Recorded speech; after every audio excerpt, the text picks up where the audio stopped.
This channel does not promote any violent, harmful, or illegal activities. All content provided by this channel is meant for an educational purpose only. সন্দেশখালীতে এবার আক্রান্ত police. অভিযুক্তকে ধরতে গিয়ে আক্রান্ত nasal থানার police. পুলিশের গাড়ি ভাঙচুর করা হয়। একজন অফিসার সহ 3 পুলিশকর্মী জখম, যে খবর পাচ্ছি আমরা। এই ঘটনায় ইতিমধ্যেই 9 জনকে গ্রেপ্তার করেছে পুলিশ। বয়ারমারি এলাকায় জমি বিবাদ ঘিরে অশান্তি। বয়ারমারি 2 নম্বর গ্রাম পঞ্চায়েতের তৃণমূল প্রধানকে আটক করে জিজ্ঞাসাবাদ। পুলিশের নোটিশে সাড়া না দেওয়ায় রাতে অভিযুক্তকে ধরতে যায় পুলিশ। হুলোপাড়ায় অভিযুক্ত মুসার বাড়িতে গিয়ে আক্রান্ত হতে হয় পুলিশকে। পুলিশের গাড়ি ভাঙচুর করা হচ্ছে। ছবিটা দেখুন, এই ছবি আজকের ছবি। একটু আগে আপনাদেরকে দেখাচ্ছিলাম যখন ইডি আধিকারিকরা গেছিলেন শেখ শাহজাহানের বাড়িতে পাক্কা 2 বছর আগে, সেদিনকে ইডির ওপরেও হামলা হয়। আর এখন যে ছবি দেখাচ্ছি আমরা, এই ছবি আজকের ছবি। দেখুন, দুটো ছবি একসঙ্গে দেখাচ্ছি আপনাদেরকে। আমরা দেখাচ্ছি 5/1/2024, যেখানে ইডি আধিকারিকরা পৌঁছে গেছিলেন শেখ শাহজাহানের বাড়িতে, ইডি আক্রান্ত হয়। পাশাপাশি আজকের ছবি দেখাচ্ছি, এখানে আক্রান্ত হচ্ছে পুলিশ। দীপঙ্কর আমাদের সঙ্গে রয়েছেন, দীপঙ্করের কাছে যাব। দীপঙ্কর, কতজন পুলিশকর্মী গেছিলেন? এলাকাটা কেমন? যাকে ধরতে গেছিল সে কি প্রভাবশালী, যেমন শেখ শাহজাহান প্রভাবশালী ছিল, রাস্তায় লোকজন নেমে এসেছিল? গোটা ঘটনা এখনো পর্যন্ত পুলিশের ভূমিকা কি? দেখো, পুলিশ প্রাথমিকভাবে যে খবর পেয়েছিল সে বাড়িতে আছে, তাকে ধরতে গেছে, কিন্তু তার প্রভাবশালী শাহজাহানের মতো নয়। কিন্তু তার এত প্রভাব কিভাবে হলো, এটাতেই পুলিশ একটু হতবাক। যে ঘটনা ঘটলো, যখন পুলিশ তাকে গ্রেপ্তার করতে গেল বা তাকে তুলে আনতে গেল, সেই সময় গিয়ে লক্ষ্য করা গেল যে পুলিশের ওপরে আক্রমণ হচ্ছে। 3 জন পুলিশকর্মী আহত হয়েছেন, আরও কয়েকজন পুলিশকর্মী ছিলেন। কিন্তু এই ঘটনার পর যারা ওই ধাক্কাধাক্কি বা পুলিশকে আহত করার ক্ষেত্রে অভিযুক্ত ছিলেন, তারা বেশ কয়েকজন গ্রেপ্তার হয়েছে। মোট কথা এখনো পর্যন্ত আমরা যেটা জানতে পারছি 9 জনকে গ্রেপ্তার করেছে। এবং ওই পঞ্চায়েত প্রধান, উপপ্রধান, তাদেরকে জিজ্ঞাসাবাদ করা হচ্ছে। যে কথা তুমি শুরুতে বলছিলে, ওই যে শেখ শাহজাহানের ঘটনাকাল, অর্থাৎ 2024-এর জানুয়ারি মাসের ঘটনা, 1 জানুয়ারি যে ঘটনা ঘটেছিল, 2 জানুয়ারি, ওই সময়ে যে পাঠগুলো ঘটেছিল সেই একই রকম কিন্তু ঘটনা, তারই পুনরাবৃত্তি। কারণ যখন ইডি আধিকারিকরা গেছিলেন তখন তাদের ওপরে কিছু মানুষ হামলা করেছিল। এক্ষেত্রেও যখন মানুষ গেছিলেন, পুলিশ গেছিল, তখন পুলিশের ওপরে হামলা করেছে। এই দুটো ঘটনার মিল পাওয়া যাচ্ছে।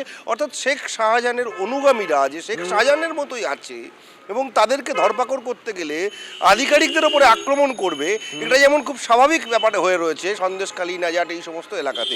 পুলিশ ঘটনাটা স্বাভাবিকভাবে ছোটভাবে দেখছে না। পুলিশের ওপরে আক্রমণ হয়েছে। পুলিশ জানতে চাইবো, দেখো পাক্কা 2 বছর আগে যে কথা তুমি বলছো, জানুয়ারি মাস 2024, সেদিনকে লোকাল তৃণমূল নেতৃত্ব তারা দাবি করেছিলেন ক্যামেরার সামনে যে এখানে জনরোষ আছড়ে পড়েছিল, জনতা রাস্তায় নেমে এসেছিল। এইখানে তারা কি বলছেন? এটাকেও জনরোষ বলবেন কি যখন পুলিশ মার খাচ্ছে?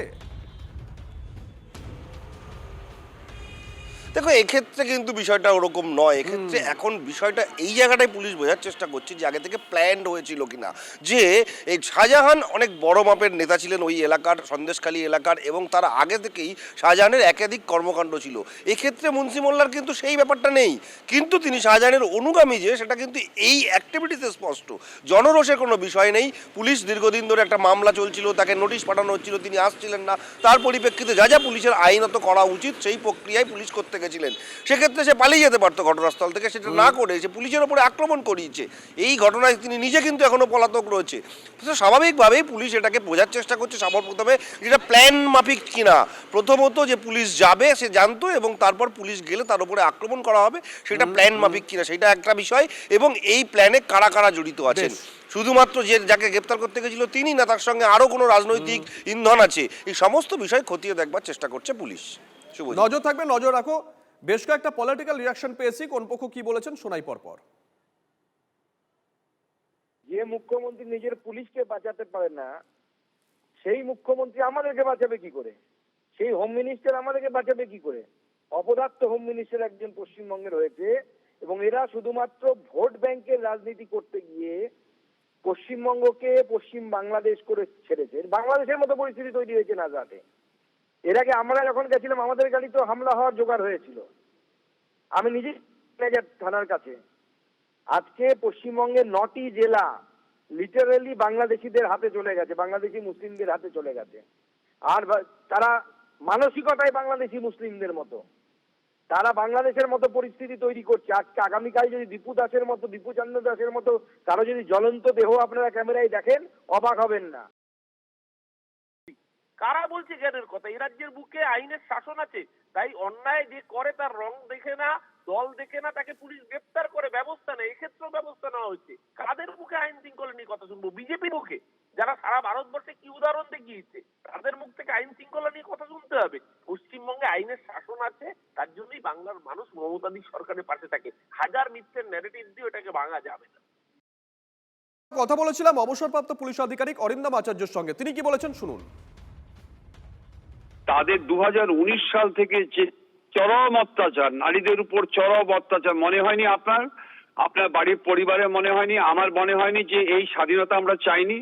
মা বোনেদের যেভাবে ইজ্জত ওখানে লুণ্ঠন করা হয়েছে, যেভাবে খুন করার পরে শাহজাহান আজকে সিআইডি আজকে তাদেরকে অ্যাকুইটেড করে দিয়েছিল, এই শাহজাহানের নেতৃত্বে জেলে থেকে কিছুদিন আগে হত্যা হলো, তাহলে এগুলো তো হবেই।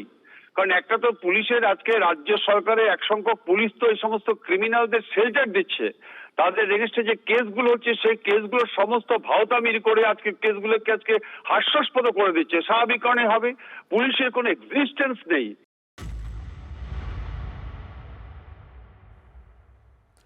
এদিকে তৃণমূল আইএসএফ সংঘর্ষ উত্তাল ভাঙড়, বিবিরহাটে দু দলের হাতাহাতিতে আহত বেশ কয়েকজন, গাড়ি সরানো নিয়ে দুপক্ষের বচসা সূত্রপাত। আইএসএফ এর অভিযোগ, এরপরে তৃণমূল সমর্থকরা আইএসএফ সমর্থকদের বাড়ি এসে মারধর করে।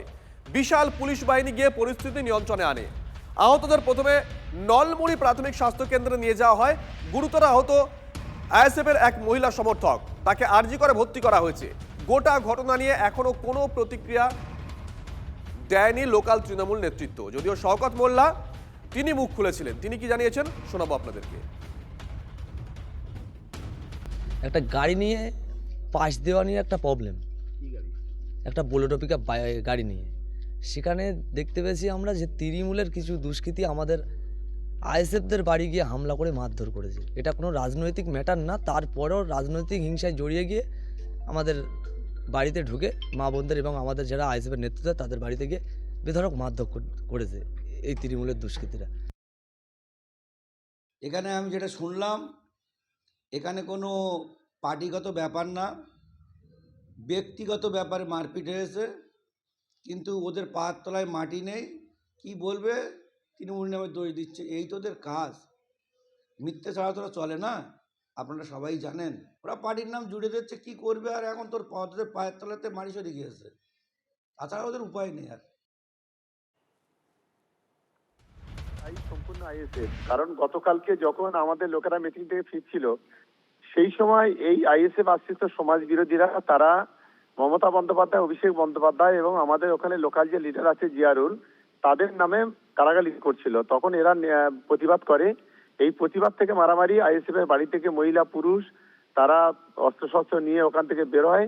তাই নিয়ে দুই পক্ষের মারামারি হয়। আমাদের 2-3 জন ইনজুরি হয়েছে। আমরা গতকালকে মেডিকেল করে কাল রাতে আমরা থানায় কমপ্লেন করেছি। আমরা বলেছি যে অবিলম্বে ওদেরকে অ্যারেস্ট করতে হবে, এটা আমরা গতকাল পুলিশকে বলেছি এবং তার সমস্ত মেডিকেল রিপোর্ট সবই আমাদের কাছে আছে।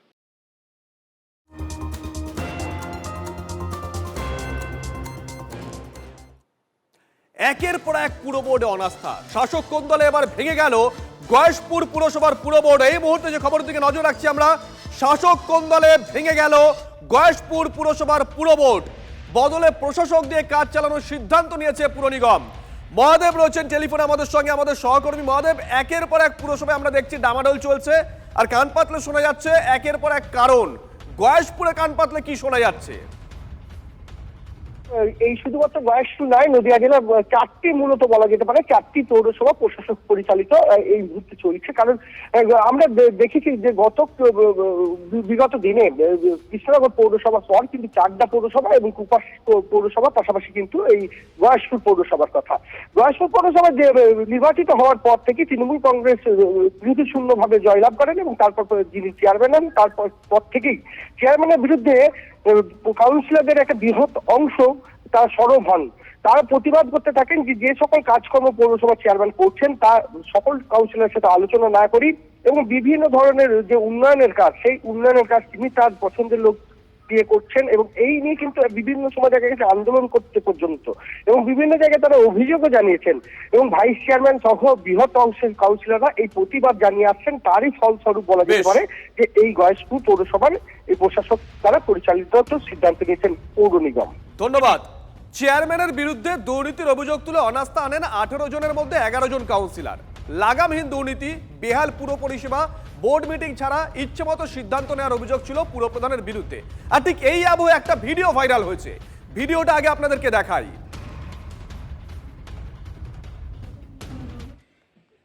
বুঝতে হবে না, ওই এখানে এই 1 লাখ আছে, ওই 1 লাখ আছে।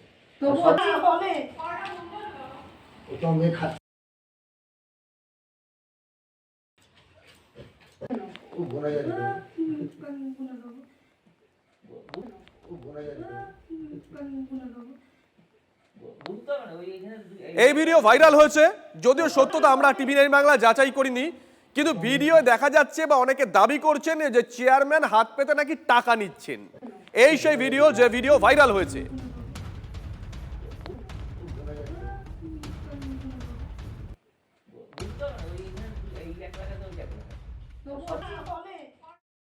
ভোট আমাদের ছিল এবং আমরাই কেউ খারাপ কাজ করলে তার বিরুদ্ধে আমরাই বলেছি।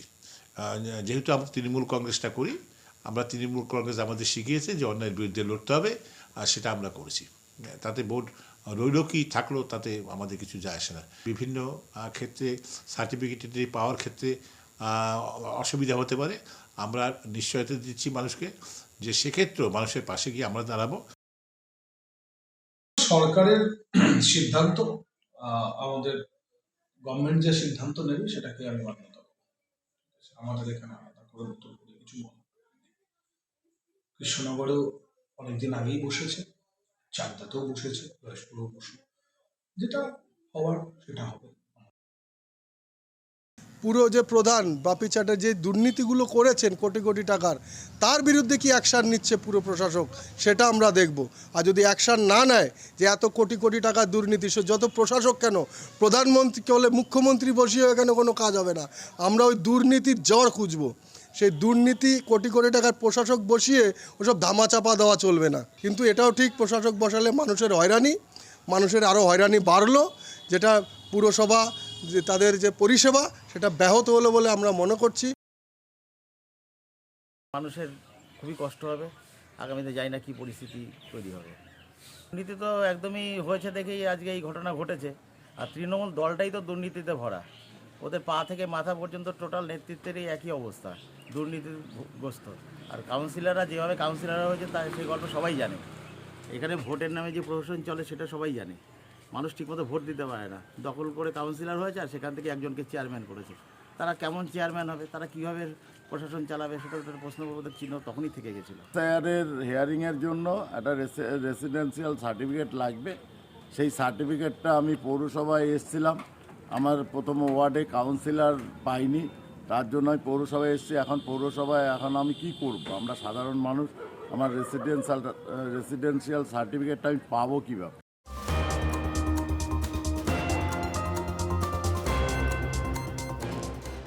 অন্যদিকে সাফাই কর্মীদের বিক্ষোভে উত্তাল জলপাইগুড়ি পুরসভা।